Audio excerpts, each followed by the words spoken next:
please make the host to share the screen.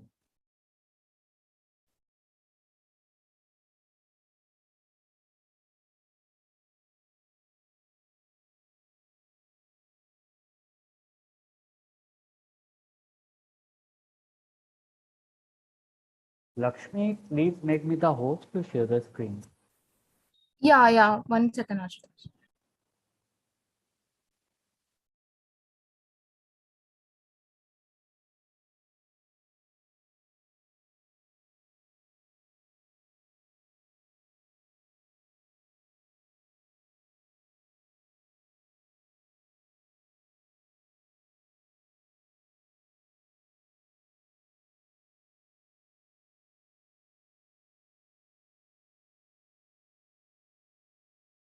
Hey guys, very good evening everyone and welcome to yet another session of cyber security analytics being provided by 360DigiTMG. And since last couple of days, we have been discussing about what is cyber security analytics. We also discussed about, what are the different kind of threats we observe when we deal about, when we talk about cyber security. We also discussed many other things pertaining to our what is the methodology which we should follow, right? All these things we have been discussed. So today, guys, we will be discussing about EDA and pre-processing. That is the most initial part, or the startup of when you start working on a data set pertaining to your cybersecurity or whatever domain it is. Here we will be discussing about EDA and pre-processing, how it is done on the various data sets.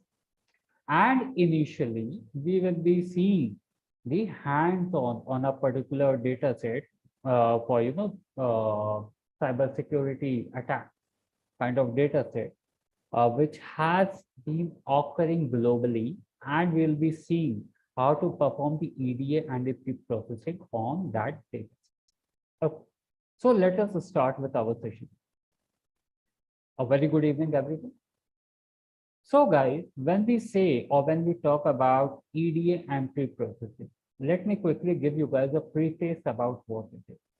What happens is that in the real world, data is in most cases incomplete. It is, very noisy and inconsistent. So with the exponentially growing data generation and the increasing number of heterogeneous data sources, the probability of gathering anomalous or incorrect data is quite high. But only high quality data can lead to the accurate models. We all know that. We have been studying about all these things, how the accuracy or high quality data plays a crucial role when we talk about the accuracy of our model. So today's agenda is we'll be discussing about exploratory data analysis and data pre-processing in cyber security analysis. So now when we know that only high quality data can lead to the accurate model and ultimately accurate predictions as well. Hence, it is very crucial to process the data for the best possible quality. This step-by-step of processing the data is called as your data pre-processing. And it is one of the essential steps in your data science or your machine learning or your artificial intelligence. So what is basically a data pre-processing? Data pre-processing, guys, is the process of transforming raw data, transforming your raw data into what? Into useful or understandable format, right? Real world or your raw data, when we talk about the raw data, so raw data usually has very inconsistent formatting. It will be having your human errors as well, and it could also be incomplete. Now, data pre-processing, just a moment, guys.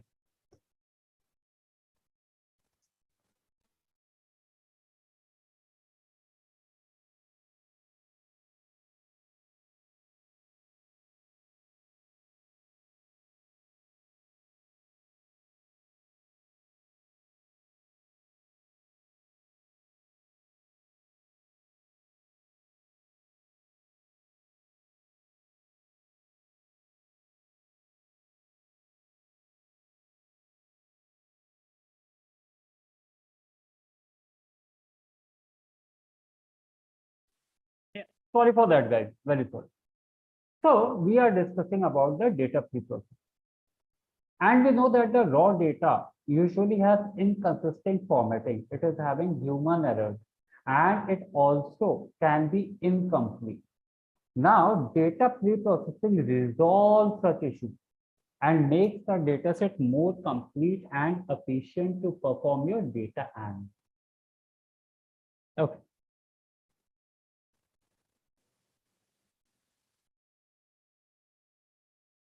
So it is, when we talk about your data pre-processing, it is a very crucial step. It is a very crucial step and can affect the success of your data mining and machine learning project. It makes knowledge discovery from datasets faster and can ultimately affect the performance of your machine learning models. There is a, this stats which I would like to present to you guys, that 45% of our data scientists time, 45% of the data scientist time is spent on the data preparation marks of the guys. I guess we all must be aware by this fact as of now. At this stage, we should be aware of this particular fact. Or in other words, if I were to say, data pre-processing is a transforming data into a form that computers can work easily upon. It makes our data analysis or your visualization very much easier. And besides that, it also increases the accuracy and the speed of the machine learning algorithm that train on them, right? But now the question arises, what is the need of pre-processing? Why it is required? We understood that what is data pre-processing and all. Even before going to that, let us quickly come to this point of exploratory data analysis, also called as the EDA. What is EDA? Exploratory data analysis or your EDA refers to the critical process of performing initial investigation on that data. We have the raw data, right? So that raw data will be having a lot of ambiguity and all these things will be there. In EDA, what we do is we perform the initial investigations on data so as to discover the pattern, to spot the anomalies, to spot the hypothesis, and to check the assumption. And how we are doing that? We are doing that with the help of statistics and graphical representation. Now, your EDA starts by asking some basic questions of the dataset. We have a dataset. How do we take a start with EDA? We start with asking some of the basic questions of the data to make the initial assessment of what is the structure of a data line. What is the quality to facilitate a plan of your attack? Now, these questions may include, we have this kind of data set. It will be having several rows and columns in it. It will be having several variables in it. Some of the examples which I have mentioned over here is there an existing unique record ID? Are fields populated with numbers, dates, or alphanumeric characters? What is the distribution of your numerical value? How many values exist for categorical fields? So on and so forth. All these questions can be asked when we are dealing with our EDA part. Now, EDA analysis consists of graphical analysis as well as a statistical analysis. We all know that, for graphical, we use histogram, bar plot, all these things. This is what I have mentioned over here. When we talk about graphical analysis, if it is a univariate analysis, Means the analysis on only one variable to summarize the variable, that is your bar plot, histogram, box plot, and many others. When we have a bivariate analysis, means two variables, then we use something called as a scatter plot. But if we have a multivariate analysis, means when we are dealing with multiple variables, to determine the interrelationship, what is the relationship all of them are having, we use something called as a pair plot or your heat map. All these things we see or do when we deal with our graphical analysis in our EDA. Talking about your statistical analysis, we perform first movement business decision. In this, we find out mean, median, mode. Now, first movement business decision is also called as what, guys? It is called as your measures of central tendency. Second movement, we perform your variance, standard deviation, angle. Okay, when we were talking about mean, median, mode, the thing with the mean is that it gets influenced by the outlier. Hence, we resort to something called as median. Median does not get influenced by the outlier. It is actually the middlemost value of the data set. And we have mode. Mode is nothing but your most repeated value. When one value is getting repeated, it is called as unimodal. When two values are getting repeated, it is called as a bimodal. And when multiple values are getting repeated, it is called as a multimodal. Now, coming to second movement business decision, which is also called as a measures of dispersion. We calculate variance, standard deviation, and rate. Variance, guys, the problem with the variance is that in this, our units get squared as well. To counter this issue of variance, we resort to something called as deviation. We do the square root, and our unit that gets back to our original value. And we also find out the range. Range is nothing but your maximum minus 1. That's third movement business decision is also called as your measures of asymmetry or skewness. What happens in this is we try to find out our, suppose we have this kind of distribution. No. My bad.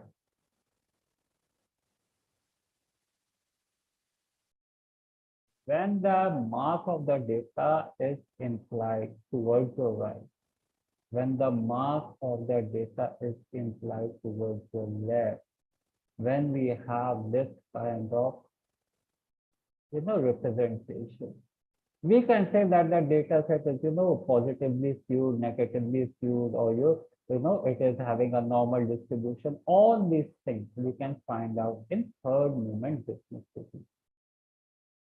And the fourth movement business decision is also called as a purpose. We also say measures of frequentness or the tailoring. All these are the steps which we perform when we want to do the statistical analysis in the EDA. Okay, moving on. Oh, now we were talking about the preprocessing. EDA we have this. Why we require preprocessing? What is the importance even before coming to the technique? As we know that a database is a collection of data points, we know that. Now data points, these are also called as your observations or data samples, events, or the recorders. Now each sample is described using different characteristics, also known as your features or your attributes. Data preprocessing, what it does is, it is essential to effectively build a model with these features which it is holding. Now, numerous problems can arise while collecting the data. We know that. You may have to, also aggregate data from different data sources, leading to the mismatching in data format, such as integer, float, all these kinds.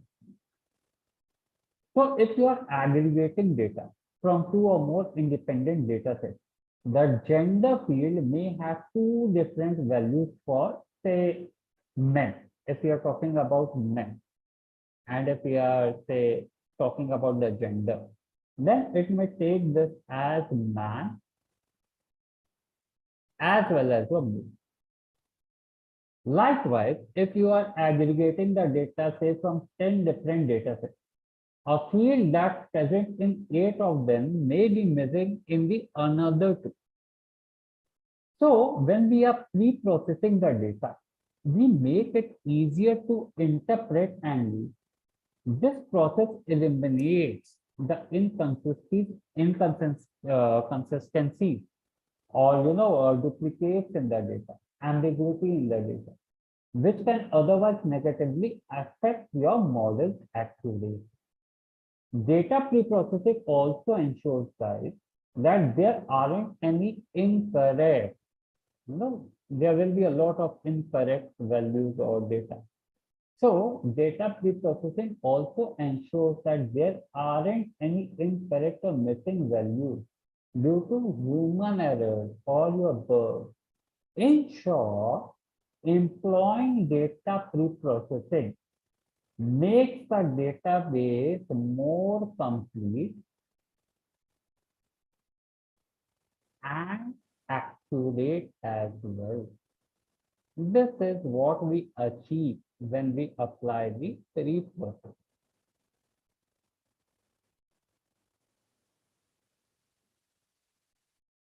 Okay.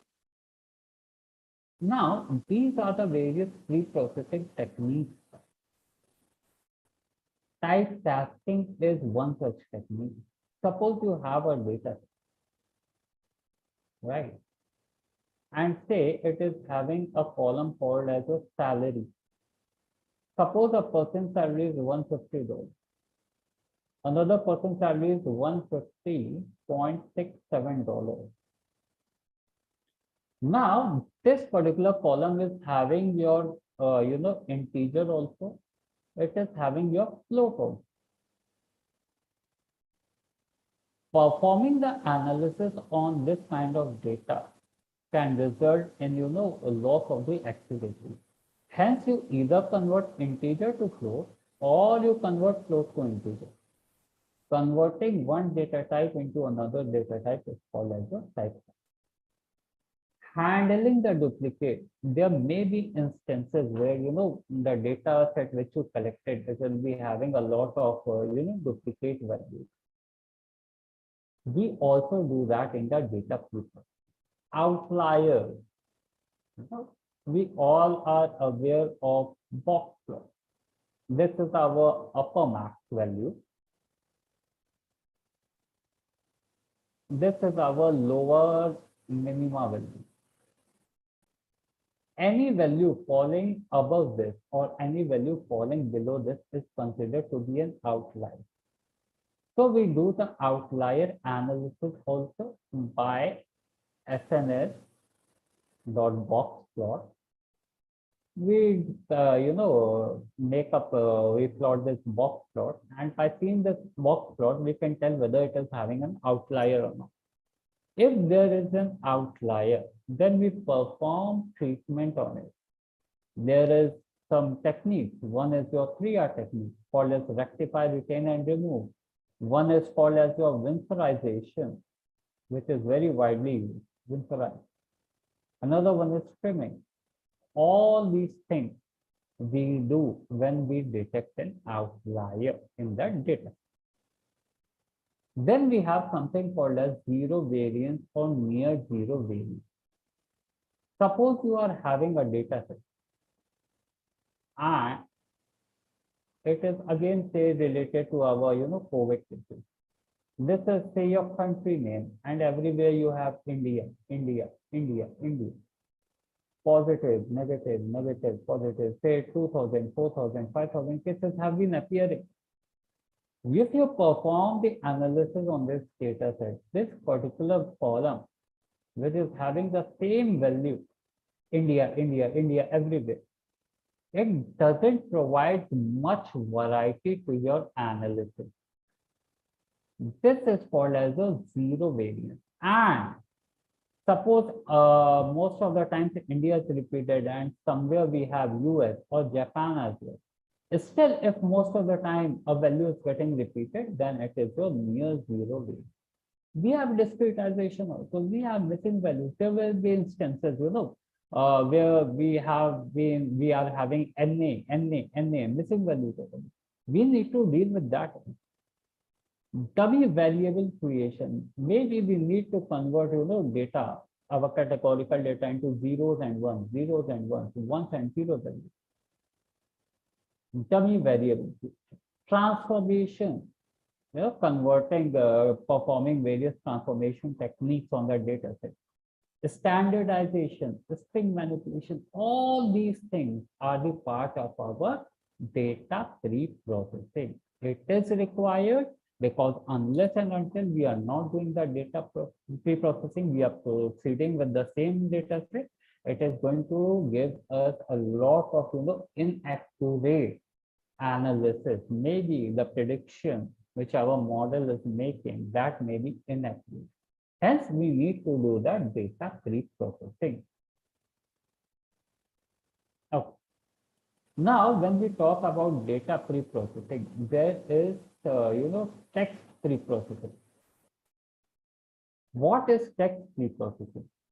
Text analytics involves automatically extracting your semantic information from the archive of, say, biomedical text like medline, abstract, medical record, patients using linguistic, statistical, and machine learning techniques. By using the text analytics, we can extract all these kind of information.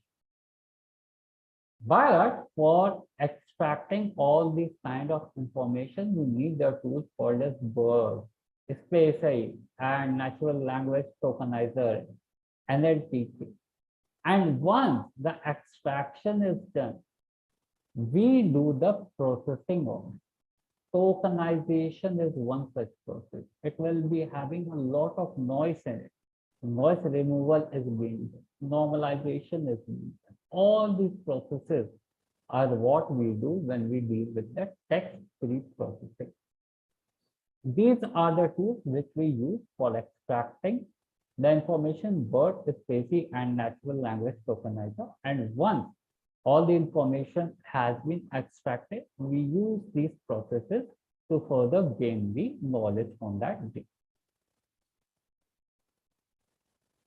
Now, based on the general outline, various steps under each component are a removal of your HTML tags, white spaces will be there, ASCII characters will be there, converting your accented characters to ASCII characters, expand contractions, remove special characters, lower alt text will be there. Yeah, convert number words to numeric form, remove numbers, remove stop words, lemmatization. All these are the various things, various steps which we are doing. Now, let me quickly take you guys to this particular, EDA which I have done on a data set, for where we are trying to find out how many global attacks, how many cyber attacks or, terrorist kind of attacks has been occurred globally. So here I'm importing my library map. I'm importing warning, NumPy, and for data pre-processing, I'm importing Pandas. For the advanced graphical representation, I'm importing Seaborn. And all these are the various libraries which I have imported. Here I'm importing the, importing the OS from the director name and your file name into the os.work. All these things I have done already. Once doing with this, I have imported the data set. And once I say terror.head, it is giving me all the top 5 countries which have been facing these attacks in the region. It is having 5 rows and 135 columns. When I say terror.head, it means top 5 rows and columns. It is top 5 rows. It is going to show me from the data set which we have recalled. When I say terror.columns, it is going to show me all the columns which it is having. Now here I am initializing the indexes. I am identifying all the indexes which I will be needing for my analysis, or which I want to include in my analysis. Event ID I have added, year I have added, all these are there in this particular data set. Approx date, extended resolution, country text, region, add node, all these things, site 1, site 2, site 3, DB source, inflow, all these things I have input. Now, there are too many columns, but important things are the columns only. Therefore, we should look at the columns and check what are they. You have to understand the data set, right? That is the initial requirement. We have to check. Now, when I say terror.name, terror.rename column, then I have changed. This is the data set which was, available on the Kaggle. From there, I have taken and I have changed the name of these columns into something more meaningful, as in wherever I was having I year, I changed into year, I month, I changed into month, I day into this, so on and so on. Everywhere I have done such kind of changes to make the data more understandable. Now, what I am doing over here, I am initializing that take all these indexes for this terror dataset and save it into a new variable called as your terror. Now, here what I am doing, I am just taking the whole dataset for my further processing. Once it has been taken, now I am checking for the null values in the data by saying that take the variable name. What is the variable name? That is terror. Is null will tell me, will find out whether there are any null values or not. And if I say dot sum, it is going to give me the total of those null values. So for year, we are having 0 null value. For month, 0. But in state, we have 421 null value. So on and so forth. Attack type, we are having 0. Longitude, we are having 0. Number of people killed, wounded, all these things are. When I say terror.info, again, it is going to give me how many float numbers are there, how many integers are there, how many objects are there. Besides that, when we recall a data set into our, Jupyter notebook or in your Python, it is going to consume some memory as well. So here, how much memory it is consuming, it is also being shown over here. 25 plus MB, more than that. Now we are trying to find out the destructive feature of data. Rakesh, yeah, ping me in the Telegram group, Rakesh. I will be sharing over there the code and the data set. You need the data set also, guys, or only the code? Yes, sir. Yeah, you guys need the data set also or only the code? Both, sir. Yeah, what no, data set or the code or both? We need both, sir. Both, okay. What about others? Roshni, Sangini, you guys also need it? Telegram group, the moderator, we have Lakshmi over here. Lakshmi, could you please share the Telegram group in this chat window for the participants? Okay, Ashutosh. Just a second. Yeah. Yeah. Okay. Now here we are trying to find out the destructive feature of the data. So here I'm saying print country with the most attacks, terror, country, value underscore counts dot idx max. Right. Here I'm saying city with the most attacks, terror city, value underscore counts dot index 1. So on and so forth. Here what I'm doing, here I am doing the destructive feature of the data. Guys, the link has been shared in the chat window, everyone. People who wish to join, they can join the group through this particular link. And I will be sharing the code and the data set. Oh, moving on. Now, when I run this code, this is what I'm getting. That country with the most attack was Iraq. Country with the, the city with the most attack was Baghdad. The region with the most attack was Middle East or North Africa. All these information, which is the year in which the most of the attack has been observed, or which is the month in which most of the attack has been observed. All these details you can find over. Let us try to put all this information into the word cloud. And this is what I am doing. From the word cloud, I am importing word cloud. SciPy, I am importing signal. And I am saying cities is equal to terror.state.drop NA false. And here I am initializing the parameters which are required for this word cloud to be made. All this information, the colors, what will be the height, what will be the width, all these things I have given over here. Access I have given off, and this is the image which I want, which is word cloud. And when I say plt.show, this is the kind of word cloud I am getting. The country with bigger illustration as in Northern Ireland or San Salvador or Khyber Pakhtunkhwa. All these are the countries or the cities which has observed a lot of attacks in the recent past. Now, if I say terror year dot value underscore count drop NA is equal to false and sort dot index, it is going to show me that in all these years, how many attacks have been observed. 1978 has been 650. 1971, 470, so on and so on. All this information. But again, this is something, which is relevant only to the perspective of a data scientist.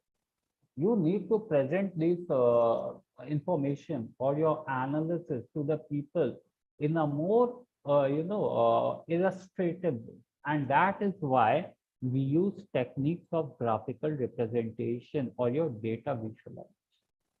So here I'm initializing a variable or declaring a variable x underscore year is equal to terror year dot unique. For the y count, I am also doing the same thing. And I'm saying I want to plot a figure. Figure size parameters I'm giving. Kind of plot I am making is a bar plot. And all these things I have mentioned. X axis, you have these values. On the x-axis, these values will be displayed. On the y-axis, these value is going to be displayed. Palette is going to be rotate. Rotation is 45. Attack year is going to be on the x label. All these things are. Now, when we observe this thing, what is on the x label, guys? The attack. By seeing this, we can say that, hey, you know what? Maybe 1970 is the year where we observed the least attacks. But when we talk about, 2014, it is having the maximum number of attacks. That is how we should do the data visualization. And that is why it is more important. Now, if we see all these numbers and if we see these figure, now this figure is a much interesting way of visualizing all our analysis, right? Here I'm what I'm doing over here. Here also I am plotting your plot. Here I'm saying that plt dot subplots, make a subplot. Figure size should be 15, 6. Make a count plot. How many, attacks have been observed in the year, like from 1970 to 2017. And here I have initialized what is going to be your color palette, edge color, all these things I have mentioned. Title, see the title over here is number of terrorist attacks each year. This is the title which I have mentioned over here. Title should be number of terrorist activities each year. And this is what I am getting over here, this kind. Region wise, if you want to know that in Australia, in North America, in Central Asia, how many attacks, cyber attacks, or terrorist attacks happen, this is what we are doing. What I have done over here is I have said that pd.cross tab. I have taken the parameters, the indexes, year, region. I am plotting the kind is equal to area, figure size I am giving 15,6. Title I am giving terrorist activities or your cyber attacks by the region in each area. Y label, I am giving the number of attacks. This is the Y label. And on the x-axis, we are having your, the various years or your regions. All these things are being shown. Now, by seeing this figure, we can say that, what in Middle East and North Africa, a lot of cyber attacks have occurred. If we see Western Europe, see, this is the Western Europe. We want to find out about Australia and Oceania. Well, it is having a substantially very low attacks and threats, which has been also. Right. If we talk about, terrorist attack, we can also find out how many people are wounded or how many people are killed. All these things. Values are sorted by the top 40 worst attacks which happened as to keep the heat map. Remember, we have been discussing about the heat map over here, guys.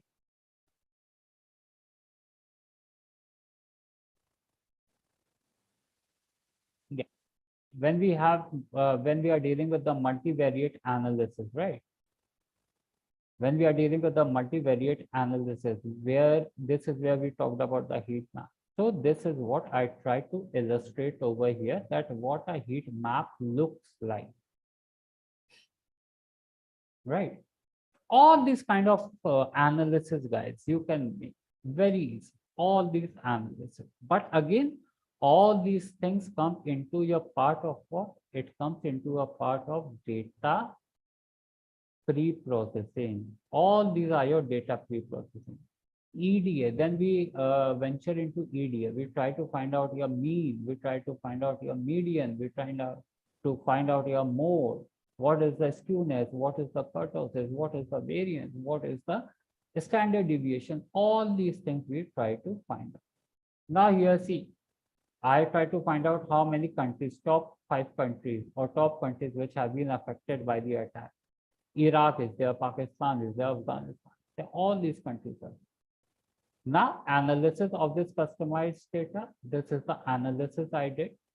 I have used filter is equal to data is equal to terror, filter year, all this information. I have provided your city, your longitude. We are getting the required fields over here. Then I'm dropping the non-available values, right? When we are having a data set from the secondary data source, it will be having a lot of missing values. So what I did, I dropped all those missing values, not available values over here. All these things I have done. And I came up with some kind of analysis over here. Right? All these things. In Taliban, 7478 kind of attacks have been observed. All these things have been observed.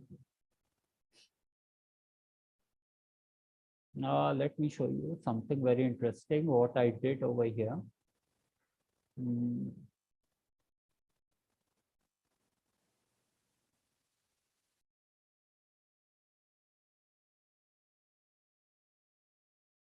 Okay, yeah, this is it. Here, I have also tried to find out number of the people killed by the country. See here, Afghanistan, since it was having a lot of people who died, right? So it is having the highest number. Albania, Algeria, serial wise, alphabetical wise, all the countries' data I am having over here. So all these kind of analysis, guys, you people can make using your EDA and your preprocessing, or why it is required to get this kind of analysis. Unless and until you are not doing your preprocessing, unless and until you are not doing your EDA, it is going to hamper a lot of your analysis. Now, when we discussed about, what is EDA, what is pre-processing, I also showed you the example of the, how I have done all these kind of things into data set in the Jupyter notebook. The end of this is what should be the characteristic of a quality data. Though we are, doing your EDA and the pre-processing, the main agenda of doing your EDA and the pre-processing is to get a quality data. This is what we are trying to get, quality data. But again, the question arises, how are we going to identify the quality data? That is the main question. What is the characteristic of a quality data? Now, for machine learning algorithms, guys, nothing is more important than quality of the training data. Their performance or accuracy depends on how relevant, representative, and comprehensive the data is. Before talking about how data is pre-processed, or if we have seen how the data is pre-processed, I'm telling you what should be the qualities of the data or you can say on what parameters you can check the quality of a data. First thing is your accuracy. Accuracy, as the name suggests, it means that the information is correct. Outdated information, guys, your typos, if there are redundancy, now these things can affect the data set accuracy a lot. Second thing is the consistency. When I say consistency, what I mean to say is data should not have contradiction. Means that if we have the inconsistent data, it may give you different answers to the same question. So there should be the consistency in your data.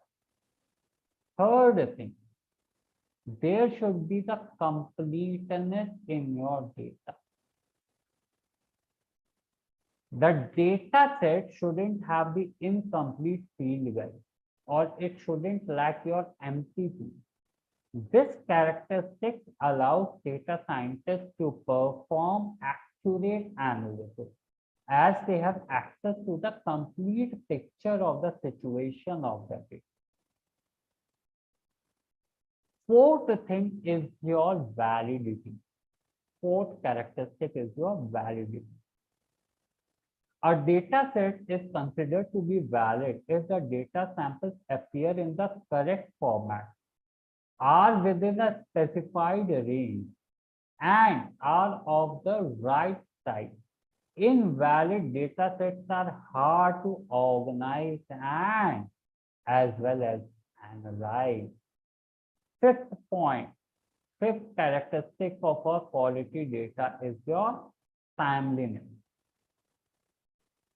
What I mean by this is that data should be collected as soon as the event it represents occurs.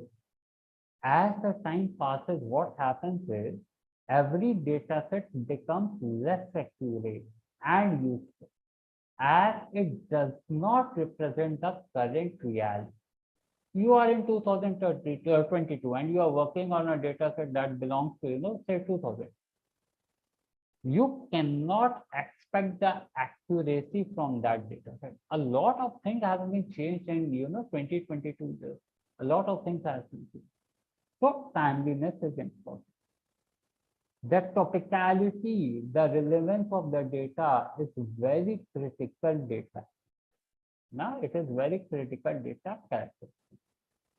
After we do the EDA, after we do your data pre-processing, we discuss what is EDA, we discuss what is pre-processing. We try to do that in this, attacks data set, which I discussed in the Jupyter notebook. All these things is fine, but what should be the parameters to judge a quality data? We are doing all these things just to get the whole of a quality data, right? So these are the parameters on which we can judge whether our data is a quality data or not. First thing, accuracy. Second thing, consistency, completeness, validity, and timeliness. Okay. So guys, this is what we needed to discuss today. And for today's session, we are done. Tomorrow, guys, we are done with some of the basic things of, basic steps that we take when we talk about any particular domain or any particular analytics kind of thing. From tomorrow, what we are going to do is we are going to discuss about unsupervised learning. Very interesting thing, guys. And in this unsupervised learning, we are going to discuss about K-means clustering. We will be seeing that how we can use K-means clustering to our cyber security analytics domain. What is the use, or how can we use this K-means for our cyber security? We will also be seeing the use cases like the way we did today. In the same way, tomorrow we will be taking a data set and we'll be trying to do the K-means clustering on it. Again, that data set is related to our cyber security. So guys, this is where we are going to stop this session for today. Thank you so much for joining. Happy learning, guys. Keep on practicing, and tomorrow we will be meeting again. Thank you so much, guys, for joining. Thank you, sir. Yeah, I'll be sharing these data sets and codes in the Telegram group. Okay. Yeah, Lakshmi. Yeah, Ashutosh. Yeah, you can stop it. Okay.